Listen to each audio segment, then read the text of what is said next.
Hello friends, very good morning. Welcome to the Hindu editorial analysis. So 2023లో prelims రాయాలి అనుకుంటున్న వాళ్ళ కోసం ది అల్టిమేట్ క్రాష్ కోర్స్ మనం లాంచ్ చేసాం. ఈ క్రాష్ కోర్స్లో మీకు entire prelims syllabus, GS syllabus, CSAT, current affairs revision, economic survey and budget analysis and comprehensive test series అన్నీ కూడా కేవలం 9,999 రూపాయలకి అందించడం అనేది జరుగుతుంది. సో కొత్త బ్యాచెస్ మనకి స్టార్ట్ అయ్యాయి నిన్నటి నుంచే. ఇమీడియట్గా మీరు జాయిన్ అయ్యి దీన్ని ఉపయోగించుకుంటారని అనుకుంటున్నాను. అయితే ఈ ఫీజు అనేది మీకు 13th జనవరి వరకు మాత్రమే ఈ సంక్రాంతి స్పెషల్ ఆఫర్ అనేది వ్యాలిడ్. తర్వాత ఇట్ విల్ బికమ్ 13,000. ఫీజు పెరిగిపోతుంది. సిమిలర్గా 2023 సో బిగినర్స్ 2024 లేదా 2025లో రాద్దాం అనుకుంటున్న వాళ్ళు మన regular UPSC infinity course join అయితే మీకు బాగుంటుంది. రైట్, ఆల్రెడీ ప్రిపరేషన్ ఉన్న వాళ్ళు రివిజన్ కోసం ప్రిలిమ్స్ క్రాష్ కోర్స్ రికమెండ్ చేస్తాను. బిగినర్స్ కోసం 24-25లో రాద్దాం అనుకున్న వాళ్ళకి మన UPSC infinity live and recorded online course తీసుకుంటే మీకు యూజ్ అవుతుంది. సంక్రాంతి స్పెషల్ ఆఫర్స్ రన్ అవుతున్నాయి. సో అప్ ఫ్రంట్ పేమెంట్ చేస్తే 65,000 రూపీస్ కోర్స్ కాస్త కేవలం 50,000 కంటే 15,000 ఆఫ్ అనేది ఉంది. ఈఎంఐ పైన 10,000 ఆఫ్ ఇస్తున్నాం. 55 వస్తుంది. అప్ ఫ్రంట్ పేమెంట్ చేస్తే, సింగిల్ పేమెంట్ చేస్తే 50,000 కొంత వస్తుంది. ఇది కూడా మళ్ళీ మీకు 13th జనవరి వరకు మాత్రమే వ్యాలిడ్. కోర్స్ పైన లైఫ్ టైం వ్యాలిడిటీ ఉంది. ఇది మీరు కాంటాక్ట్ చేయాల్సిన number. And this is EMI 5,000 per month. అలాగే ఆఫ్లైన్ విశాఖపట్నం, హైదరాబాద్ 2 చోట్ల కూడా ఆఫర్ చేస్తున్నాం. వాటికి కూడా న్యూ బ్యాచెస్ స్టార్ట్ అయ్యాయి. దీనిపైన కూడా అప్ టు 15,000 ఆఫ్ అనేది అందిస్తున్నాం. అప్ ఫ్రంట్ పైన 15,000, ఈఎంఐ పైన 10,000 ఆఫర్ నడుస్తుంది. ఇది 13 జనవరి వరకు మాత్రమే వ్యాలిడ్. ఆప్షనల్స్ పైన కూడా ఫ్లాట్ 10,000 ఆఫ్ అందిస్తున్నాం. 35ది 25కి వస్తుంది. ఈ 5 ఆప్షనల్స్ కూడా ఎల్టీఎక్స్ క్లాసెస్ అందిస్తుంది. అన్నీ కూడా లైవ్ అండ్ రికార్డెడ్ మోడ్లో వస్తాయి. న్యూ బ్యాచెస్ 13 జనవరి వరకు దిస్ ఈజ్ వ్యాలిడ్. ఈ నెంబర్కి ఇమీడియట్గా కాంటాక్ట్ చేయండి, లేదా వెబ్సైట్లో కూడా మీరు డైరెక్ట్గా పేమెంట్ చేయొచ్చు. సో ఇవాళ ఆర్టికల్ జిఎస్టీ బుయాన్సీ అనే టైటిల్తో వచ్చింది. సో మనకి గుడ్స్ అండ్ సర్వీసెస్ ట్యాక్స్ బుయాన్సీ అంటే మీకు బుయాన్సీ అనే పదం మీకు ఫిజిక్స్లో వాడతారు కదా. మా బుయాంట్ అంటే ఫ్లోట్ అయ్యే గుణం. Water has a buoyant force. మనం వాటర్లో ఏదన్నా వేసామనుకోండి, ఒక వస్తువు వేసినప్పుడు ఆ వాటర్ పైన, ఆ వస్తువు పైన వాటర్ కింద నుంచి అప్వర్డ్ ప్రెజర్ అప్లై చేస్తూ ఉంటుంది. దాన్ని బుయాంట్ ఫోర్స్ అంటారు. సో ఈ అప్వర్డ్ ఫోర్స్ కంటే ఆ వస్తువు యొక్క వెయిట్ లేదా గ్రావిటేషనల్ ఫోర్స్ అనేది తక్కువ ఉంటే ఆ వస్తువు ఫ్లోట్ అవుతుంది. గ్రావిటేషనల్ ఫోర్స్ ఎక్కువైతే వస్తువు మునిగిపోతుంది. మనం చిన్నప్పుడు చదువుకున్నాం ఫిజిక్స్లో ఇదంతా. ఇది బుయాన్సీకి ఫిజిక్స్లో ఉన్న మీనింగ్. అలాగే ఎకానమీలో వీటిల్లో బుయాన్సీకి మీనింగ్ అనేది ఒక పాజిటివ్ స్టేట్ ఆఫ్ మైండ్ లేదా positive situation. When the economy is doing great, buoyant markets are doing good. GST buoyancy అంటే జిఎస్టీ బాగా ఉంది, జిఎస్టీ రెవెన్యూ కలెక్షన్ అనేది బాగుంది అనే మీనింగ్ మనకి ఇక్కడ వస్తుంది. ట్యాక్స్ కలెక్షన్ బాగుంది, రెవెన్యూ కలెక్షన్ బాగుంది అనే మీనింగ్ మనకి ఎక్కడ వస్తుంది. So that's the meaning of GST buoyancy, which means it is doing good. సింపుల్గా గుర్తుపెట్టుకుంటే GST is doing good, numbers బాగున్నాయి అని అర్థం. December's revenues signal some post festive fervour in the economy. డిసెంబర్లో ఏవైతే జిఎస్టీ రెవెన్యూస్ వచ్చాయో అవి దేన్ని సిగ్నల్ చేస్తున్నాయమ్మా? Post festive fervour. Festive season అయిపోయింది.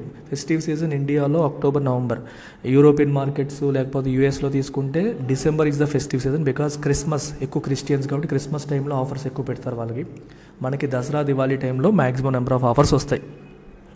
సో జనరల్గా ఏమవుతుందంటే మనకి సెప్టెంబర్, అక్టోబరు, నవంబర్ ఆ పీరియడ్లో బాగా రెవెన్యూలు వచ్చి తర్వాత డిసెంబర్కి డల్ అయిపోతుంది. కానీ డిసెంబర్లో రెవెన్యూస్ బాగున్నాయి అనేది post festive fervour, festive season అయిపోయే కూడా ఉన్న ఎనర్జీని ఇండికేట్ చేస్తుంది. ఎకానమీలో ఆ ఉత్సాహం ఉంది, ఆ ఎనర్జీ ఉంది అనేది మనకి తెలుస్తుంది. We can see that fervour in the economy అని మనం చెప్పొచ్చు అనమాట. So that passionate feeling, you play with lot of fervour అంటారు. ఫర్వర్ అంటే దట్ ప్యాషన్, ఆ ఉత్సాహం అని అర్థం.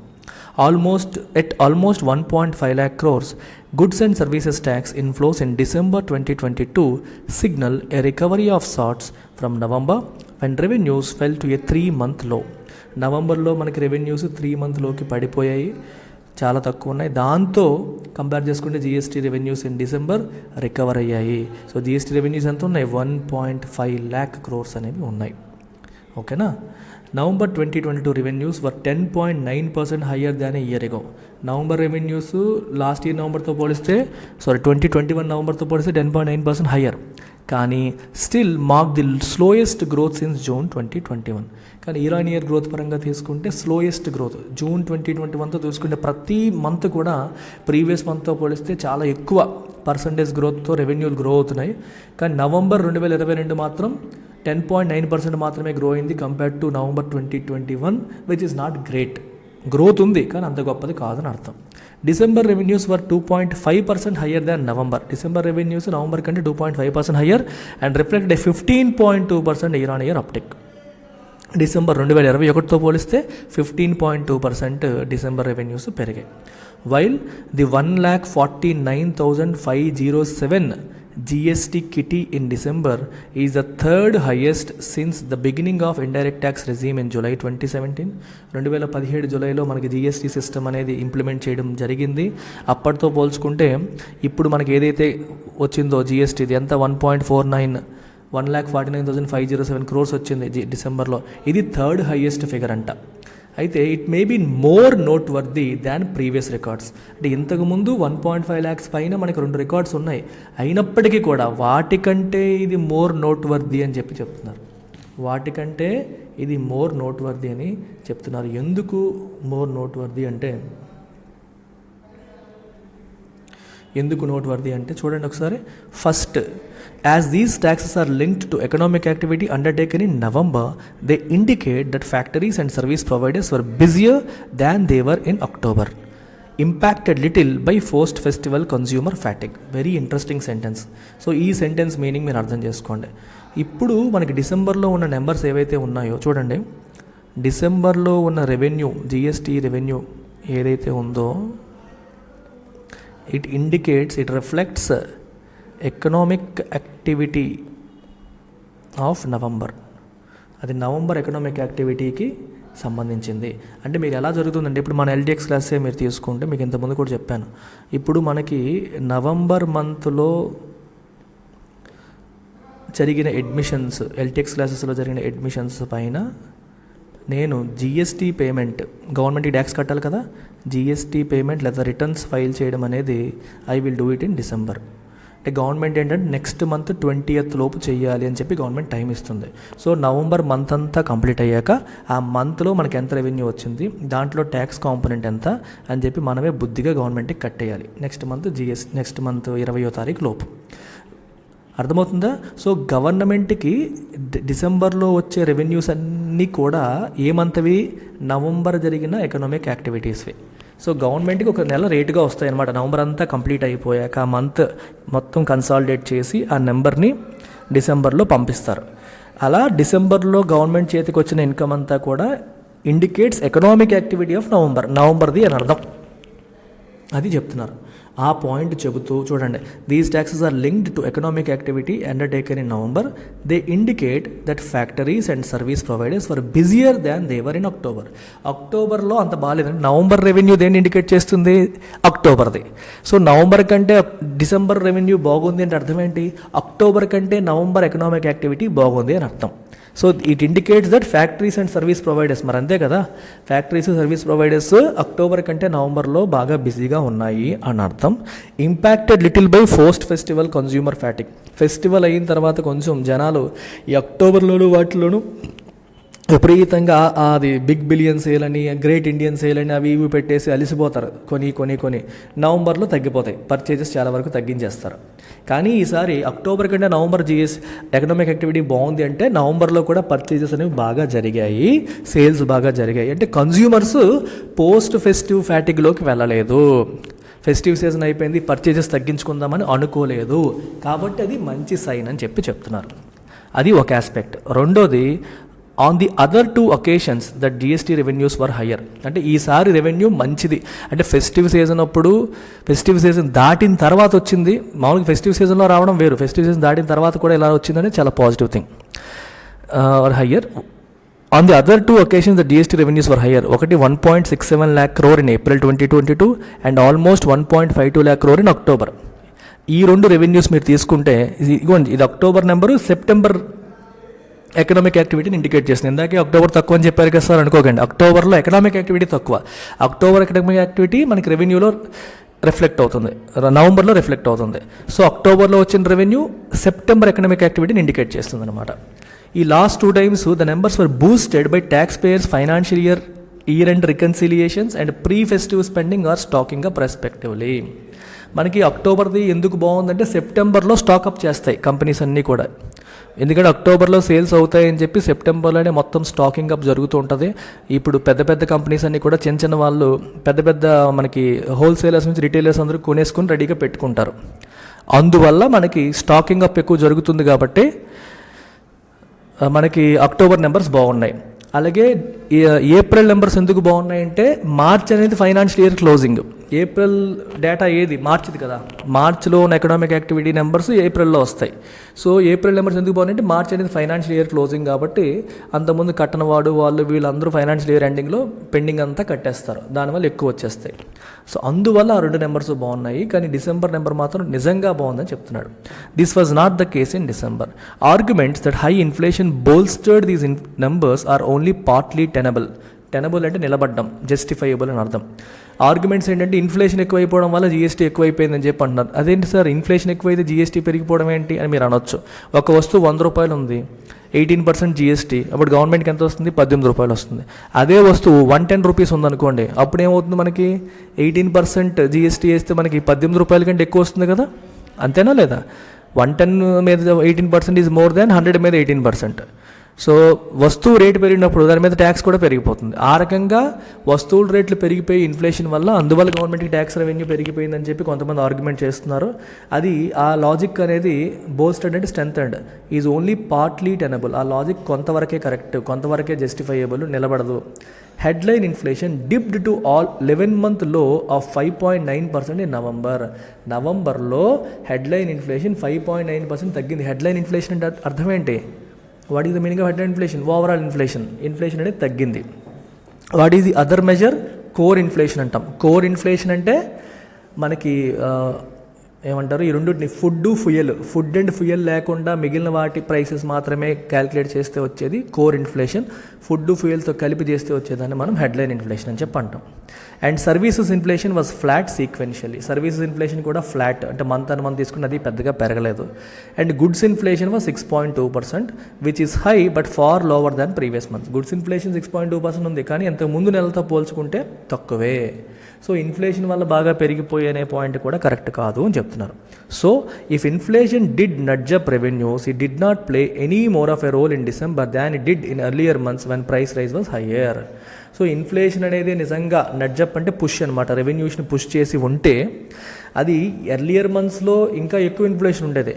అప్పుడు ఎంత రోల్ ప్లే చేసిందో ఇప్పుడు అంతే రోల్ ప్లే చేసింది, అంతకంటే ఎక్కువ ప్లే చేసింది అనడానికి లేదు అని చెప్తున్నారు. సో ఇన్ఫ్లేషన్ వల్లే పెరిగిపోయాయి అనడం కరెక్ట్ కాదనేది ఇక్కడ logic. From what is known so far, ఇప్పటి వరకు తెలిసిన దాని ప్రకారం the 8 core sectors rebounded to grow 5.4% in November from a mere 0.9% in October.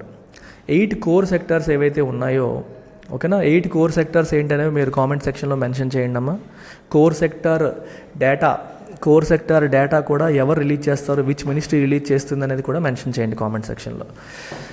8 core sectors rebounded to grow 5.4% in November from a mere 0.9% in October. అక్టోబర్లో 0.9% పెరిగాయి ఈ core sectors, నవంబర్లో 5.4% పెరగడం అనేది జరిగింది. In October when industrial output tanked an alarming 4%. యాక్చువల్గా అక్టోబర్లో industrial output బాగా పడిపోయింది, 4% డ్రాప్ అయ్యింది. కోర్ సెక్టర్స్ కేవలం 0.9% పెరిగాయి. అండ్ నవంబర్ వచ్చేసరికి 5.4% గ్రోత్ అనమాట, రీబౌండ్ అవ్వడం, పాజిటివ్లోకి వచ్చేసింది. While November's industrial production levels will only be known later this month, the GST revenues indicate that the demand for both goods and services held up. November data ఇంకా రాలేదు, కానీ GST revenues ఏం indicate చేస్తున్నాయంటే goods and services రెండు కూడా held up, demand అనేది బాగుంది అని అర్థమవుతుంది. ఇక్కడ మీరు గమనించండి, రకరకాల పేర్లు వచ్చేసాయి. ఇండస్ట్రియల్ ప్రొడక్షన్ అంటే ఇండెక్స్ ఆఫ్ ఇండస్ట్రియల్ ప్రొడక్షన్ అనేది రిలీజ్ చేస్తారు, దీని ద్వారా మనకి ఇండస్ట్రియల్ ప్రొడక్షన్ డేటా తెలుస్తుంది. అలాగే కోర్ సెక్టార్ అవుట్పుట్ అనేది కూడా గవర్నమెంట్ రిలీజ్ చేస్తూ ఉంటుంది.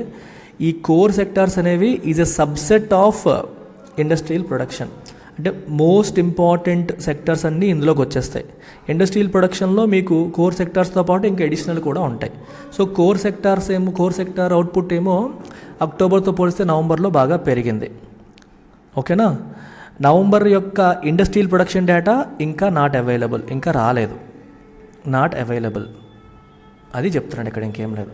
కానీ ఇక్కడ ఏమంటున్నారంటే జిఎస్టీ బాగుంది కాబట్టి ఇండస్ట్రియల్ ప్రొడక్షన్ బాగానే ఉంటుంది అని చెప్పి ఎక్స్పెక్ట్ చేయొచ్చు అంటున్నారు. ఇప్పుడు జిఎస్టీ ఏంటి, రిటైల్ సైడ్ ఫైనల్గా అమ్ముడు పోయిన వస్తువుల మీద ట్యాక్స్, అంతే కదమ్మా. మన ఒక వస్తువు ఎల్టీఎక్స్లో మీరు జాయిన్ అయ్యారంటే మీరు జిఎస్టీ కడుతూనే జాయిన్ అవుతున్నారు. You are paying GST. మీరు 100 రూపాయలు కడుతున్నారంటే నేను మీకు జిఎస్టీని వేరేగా రాయట్లేదు, బట్ ఐఆమ్ పేయింగ్ టు గవర్నమెంట్కి నేను పే చేస్తూనే ఉన్నాను ఎవ్రీ మంత్. సో అలాగే ప్రతి ట్రాన్సాక్షన్లో కూడా జిఎస్టీ గవర్నమెంట్కి వెళ్తుంది.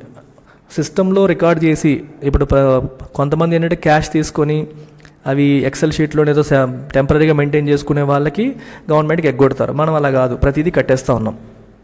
ఎవరైతే జిఎస్టీ ఇలా కడుతూ ఉంటారో ఈ అమౌంట్ అంతా గవర్నమెంట్కి వెళ్తుంది. జిఎస్టీ బాగుందంటే అర్థం ఏంటి, మోర్ సేల్స్ జరిగాయి, సేల్స్ బాగున్నాయి అని అర్థం. సేల్స్ బాగున్నాయి అంటే అర్థం ఏంటి, ప్రొడక్షన్ బాగుందని అర్థం. ఫస్ట్ ప్రొడ్యూస్ అయితేనే కదా సేల్ అవుతుంది.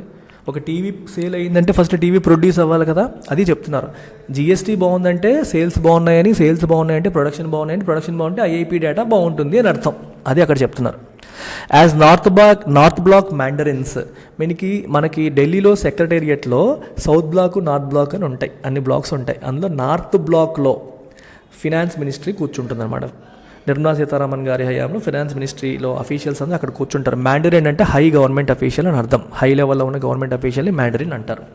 As North Block mandarins enter the last lap of curating the union బడ్జెట్ని క్యూరేట్ చేస్తున్నారు. మరి ఫిబ్రవరిలో రిలీజ్ చేయాలి కదా, సో లాస్ట్ స్టెప్లో ఉన్నారు. అన్ని డేటా అంతా తీసుకొని ఎలా పెట్టాలి, బడ్జెట్ మంత్ ఖర్చులు ఎంత ఉండబోతున్నాయి, ఎక్స్పెండిచర్ ఎంత ఉండబోతుంది, రెవెన్యూ ఎంత ఉండబోతుంది, ఈ పనుల్లో ఉన్నారు వాళ్ళు. The latest GST print should provide some hope. Latest GST print అంటే డేటా, ఇక్కడ అఫీషియల్గా రిలీజ్ చేసిన డేటాని దాన్ని ప్రింట్ అంటారు. ఇది it should provide some hope, కొంత హోప్ అనేది ప్రొవైడ్ చేస్తుంది. While working out the fiscal glide path and revenue aspirations for the coming year. ఏ విషయంలో, ఫిస్కల్ గ్లైడ్ పాత్ని వర్కౌట్ చేసే విషయంలో. ఫిస్కల్ గ్లైడ్ పాత్ వర్కౌట్ చేయడం అంటే మన టార్గెట్ ఫండ్ మనం ఎంత రెవెన్యూస్ స్పెండ్ చేయబోతున్నాం, ఎంత ఖర్చులు, ఎంత ఎక్స్పెండిచర్ ఉండబోతుంది, దానికి రెవెన్యూ ఎక్కడి నుంచి వస్తుంది. సో ఈ క్యాల్కులేషన్స్ అన్నిటినీ చేసుకోవడమే ఫిస్కల్ గ్లైడ్ పాత్ని వర్కౌట్ చేయడం అనమాట. And revenue aspirations for the coming year. First ఏం చేస్తారంటే గవర్నమెంట్స్ ఎంత ఖర్చులు పెట్టాలనుకుంటారో డిసైడ్ అవుతారు. దాన్ని బట్టి రెవెన్యూ ఎక్కడి నుండి తీసుకురాగలుగుతామో ఆలోచిస్తారు. అంత రెవెన్యూ తేలేకపోతే మళ్ళీ ఖర్చులు తగ్గిస్తారు. ఇది జనరల్గా బడ్జెట్ విషయంలో చేసే పని. Not only have GST collections been over 1 lakh crore for 10 straight months. వరుసగా 10 నెలల పాటు జిఎస్టీ కలెక్షన్స్ 1.4 lakh crores కంటే పైన ఉన్నాయి. అదే కాకుండా డిసెంబర్స్ healthy inflows lift up the average monthly intake of 22-23 to 1.49 lakh crores.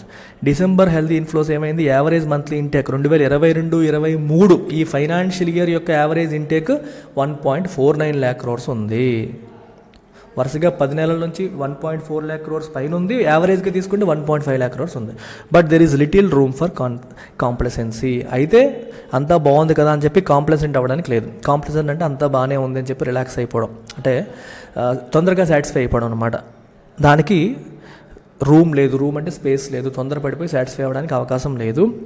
ఎందుకంటే any slackening in economic activity due to global headwinds. ప్రపంచవ్యాప్తంగా ఎకానమీ బాగాలేదు, గ్లోబల్ హెడ్విండ్స్ ఉన్నాయి, రైట్, ఎదురుగాళ్ళు ఉన్నాయి, ఎకానమీకి ఎదురుగాళ్ళు వీస్తున్నాయి. సో వీటి వల్ల ఎకనామిక్ యాక్టివిటీ ఏమైనా స్లాకెన్ అంటే తగ్గిపోతే, ఓకేనా, ఎకనామిక్ యాక్టివిటీ వీటి వల్ల ఏమైనా తగ్గింది అనుకోండి, it could drag down revenues to. దానివల్ల జిఎస్టీ రెవెన్యూస్ కూడా డ్రాగ్ అయిపోతాయి, తగ్గిపోతాయి. The GST council which met briefly last month after a long break but left critical reforms hanging. GST council ఏం చేస్తుందమ్మా, జిఎస్టీకి సంబంధించిన నిర్ణయాలు తీసుకునేది జిఎస్టీ కౌన్సిల్. ఏ వస్తువు పైన ఎంత ట్యాక్స్ వేయాలి, ఏ ట్యాక్స్ ల్యాబ్లో ఏ వస్తువు ఉంటుంది అంతా కూడా జిఎస్టీ కౌన్సిల్ డిసైడ్ చేస్తుంది. ఇది లాస్ట్ మంత్ బ్రీఫ్గా మీట్ అయింది కొన్నాళ్ళ బ్రేక్ తర్వాత. కాకపోతే క్రిటికల్ రిఫార్మ్స్ అన్నీ కూడా ఇట్ లెఫ్ట్ దెమ్ హ్యాంగింగ్, అంటే డిసైడ్ చేయకుండా పెండింగ్ ఉంచింది. Must be convened soon after the budget. మరి జిఎస్టీ కౌన్సిల్ బడ్జెట్ అవ్వగానే కన్వీన్ చేయాలంటే మీటింగ్ ఏర్పాటు చేయాలి. Not just to help sustain revenue inflows but also to aim to rake in more from a rationalised rate structure which brings all the presently excluded items into one nation one tax ambit. So ఈ GST council meeting తొందరగా పెట్టాలి. ఎందుకని, revenue ఇన్ఫ్లోస్ని sustain చేయడానికే కాదు, ఇంకా ఏంటంటే to rake in more from rationalised rate స్ట్రక్చర్ని rationalise చేయాలి, అంటే ఉన్న లోపాలని సరిదిద్దాలి. అవసరం లేని చోట కొన్ని చోట్ల ఎక్కువ పెడుతున్నారు, తగ్గించాలి. కొన్ని చోట్ల అవసరమైన చోట తక్కువ పెడుతున్నారు, దాన్ని పెంచాలి. సో పెంచాల్సిన చోట పెంచడం, తగ్గించాల్సిన చోట తగ్గించడం, దీన్నే మనం రేషనలైజ్ చేయడం అంటాం. Which brings all presently exclude items. ఇప్పుడులో జీఎస్టీలో ఎక్స్క్లూడ్ అయిన ఐటమ్స్ కూడా ఉన్నాయి, కొన్నిటిపైన జీఎస్టీ పడట్లేదు, అంటే వేరే ట్యాక్స్లో ఉన్నాయి లేదా జీఎస్టీ లేదు, వాటన్నిటిని కూడా వన్ నేషన్ వన్ ట్యాక్స్ పరిధిలోకి, యాంబిట్ అంటే పరిధిలోకి తీసుకొచ్చే ప్రయత్నం చేయాలి. అంటే పెండింగ్ రిఫార్మ్స్ అన్నింటినీ జీఎస్టీ కౌన్సిల్ ఫుల్ఫిల్ చేయాలి, తొందరగా మీటింగ్ ఏర్పాటు చేసుకొని అని దీని యొక్క మీనింగ్ అనమాట.